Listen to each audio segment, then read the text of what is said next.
Welcome to metro ఉదయం news. శుక్రవారం పలు స్వచ్ఛంద సంస్థల ప్రముఖులు తోటి పల్నాడు జిల్లా కలెక్టర్ పి అరుణ్ బాబు సమావేశమయ్యారు. గ్రామాలలో 20% పైగా ఉన్నటువంటి పేదల కుటుంబాల్లో ఆర్థిక పరిస్థితిని అభివృద్ధి చెందేలా ప్రభుత్వంతో పాటు పలు స్వచ్ఛంద సంస్థల సహకారంతో మెరుగుపరిచేందుకు ప్రజలతో భాగస్వామ్యంగా పనిచేయడానికి ముందుంటామని P4 సర్వేపై చర్చించారు. పలు విషయాలను సమావేశంలో తెలిపారు. P4 విధానం ఏంటంటే ఇంటింటికి సచివాలయ సిబ్బంది ద్వారా మా సచివాలయం వస్తున్నారు.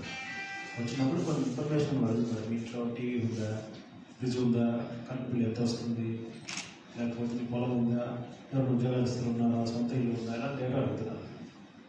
ఈ సర్వే యొక్క ముఖ్య ఉద్దేశం ఏంటంటే ఉదాహరణకి మన ఊళ్ళో 100 మంది లేదా 100 కుటుంబాలు అనుకుంటే దాంట్లో ఒక 5-10 కుటుంబాలు కొంచెం బాగా సెటిల్డ్, వాళ్ళ పిల్లలు సెటిల్ అయిపోయి మంచిగా ఉంటూ కొంచెం మన ఊళ్ళో మంచి లేకపోతే డబ్బు పరంగా ఆర్థికంగా బాగా సెటిల్ తీసుకొని ఉంటారు.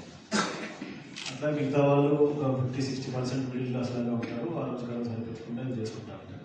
ఒక 20% మాత్రము బాగా వెనకబడిన వాళ్ళు ప్రతి గ్రామంలోనూ, ప్రతి ఊళ్ళోనూ, ప్రతి జిల్లాలో ఉంటారు. సో ఇప్పుడు ఈ 20% ఎవరు అనేది ఈ సర్వే ద్వారా మనకు తెలుస్తుంది.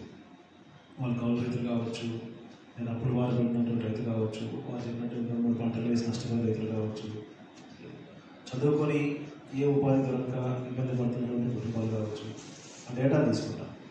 ఈ 20%ని ఎవరైతే కింద బాటమ్ మోస్ట్ అంటామో, ఒంటరిగా ఉన్నటువంటి ఈ కుటుంబాలు అంటామో ఆ డేటా తీసుకుని టాప్లో ఉన్నటువంటి అంటే ఆ ఊళ్ళో బాగా సెటిల్గా ఉన్నారు. ఉదాహరణకి ఏంటంటే విలేజ్లో చూసుకుంటే ఒక పెద్ద ఆయన ఉంటారు, వాళ్ళ పిల్లలు ఉంటారు, వాళ్ళ అమెరికాలో సెటిల్ అయి ఉంటారు. అలాంటి వాళ్ళు మన ఊళ్ళో 1-2 కుటుంబాలు ఉంటారు.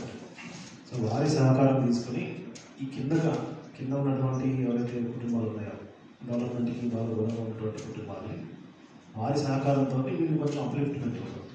ప్రతిదీ గవర్నమెంటే చేయాలనేది అదొకప్పుడు ఆలోచన. ప్రతిదీ గవర్నమెంట్ చేయలేదు. గవర్నమెంట్ మీకు అవకాశాలు కల్పించేదానికి అవకాశాలు చూపిస్తాం. ప్రతిదీ గవర్నమెంట్ చేయాలి, ప్రతిదీ గవర్నమెంట్ ద్వారా జరగాలంటే జరగవు. సమాజంలో మనం ఉన్నాం.